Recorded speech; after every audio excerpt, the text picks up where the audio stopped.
So, good day po sa lahat. So, ito po si Angelo, ang operator ng InGiant 60cm DTF printer dito sa Oyo. So, last week, madalas po ito nagagamit. So, ito po yung head area ko po. So, lagi po natin punasan yung wiper. So, panatilin po natin tuyo yung area na to. So, nandito po yung waste tank ko. So, kakadispose lang. So, dito yung AVR, saka yung ground. So, yung ink system naman po, ay tama lang po siya. So, after natin ma-on yung printer, so, magki-cleaning po ako. Gamit ko po na mode sa cleaning ay normal.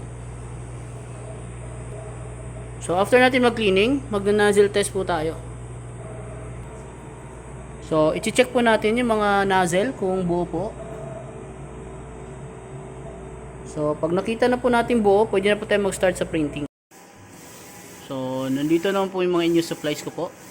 So, para po sa InGiant, saka sa Brilliant po. So, as of today, updated po yung inventory.